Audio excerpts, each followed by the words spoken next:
Honorable Andre Pastrana Arango, President of Centrist Democrat Internationals, esteemed leaders of IDC-CDI, Excellencies, distinguished guests, ladies and gentlemen. Today, I'm pleased to take part in the opening of IDC-CDI Executive Committee meeting. I would like to extend a warm welcome to all delegates to this historic gathering in Siem Reap City, the center of our Angkorian civilizations, which dated back from the 9th to the 15th centuries. The Cambodian People's Party, as Vice President of IDC-CDI, is truly honored to host this Executive Committee meeting, as well as a special forum on Youth and Peace Charter for People and the Planet, which held earlier today.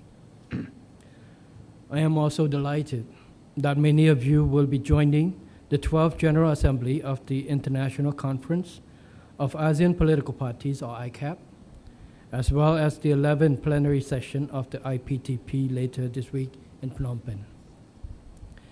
Let me seize this opportunity to convey my respect and profound gratitude to Samdech Kep Maha Senapadei Dechul Hun Sen, President of CPP and President of the Senate of Kingdom of Cambodia, for his visionary leadership in peace building, reconciliation, and development in our countries. As Cambodians, we are indebted to this lifetime commitment of peace, reconciliation, and post-conflict reconstructions, which have set the foundation for the national rejuvenations and modernization of this country. Today, our world faces unprecedented challenges with geopolitical tensions rising to heights not seen for decades.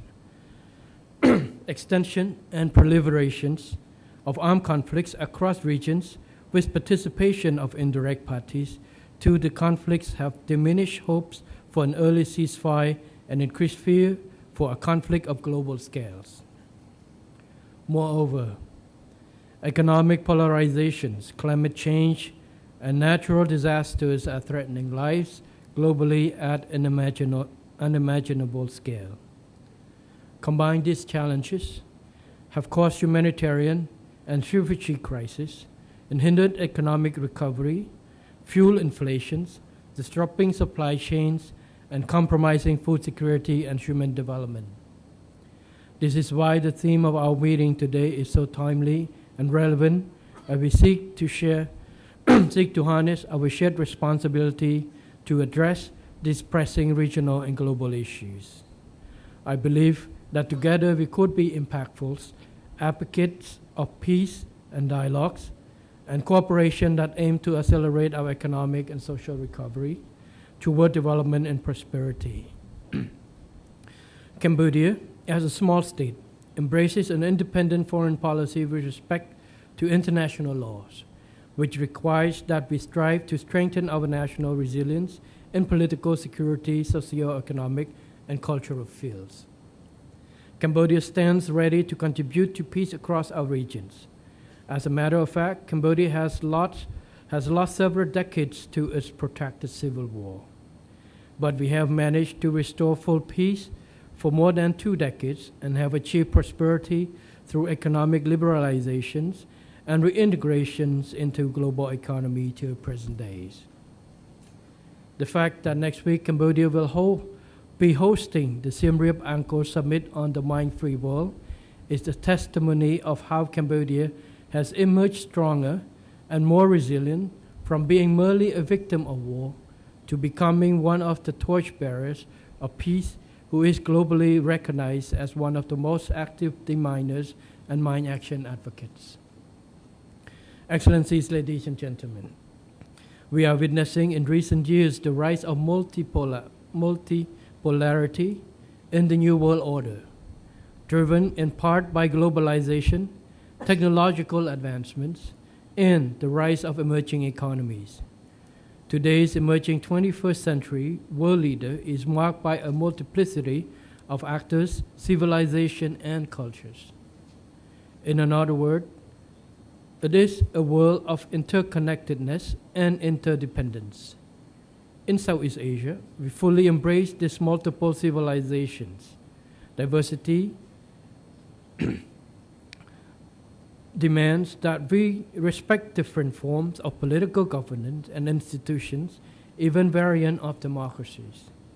Cambodia, which was once a thriving ancient civilization connecting Asian trade routes, now seeks to be a bridge builder in modern era by enhancing our global connectivity. Under the CPP leadership, we aspire, along like-minded countries and political parties, to support multilateralism and pluralism in political governance. Given past history, peace is the core foundation of CPP's political philosophy that seeks to build a society that is harmonious, tolerant, and inclusive, where people, despite their social backgrounds and political orientation, can live side by side. A society that can settle differences through talks without resorting to extremism and violent political culture.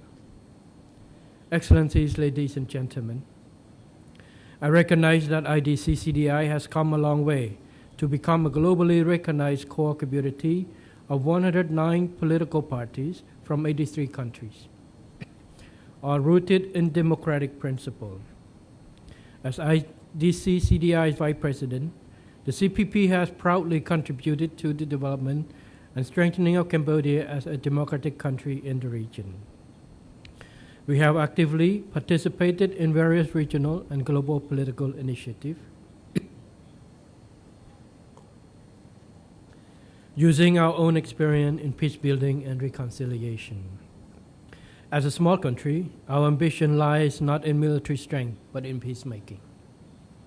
After all, we only seek to live in peace and prosper as a sovereign state with territorial integrity.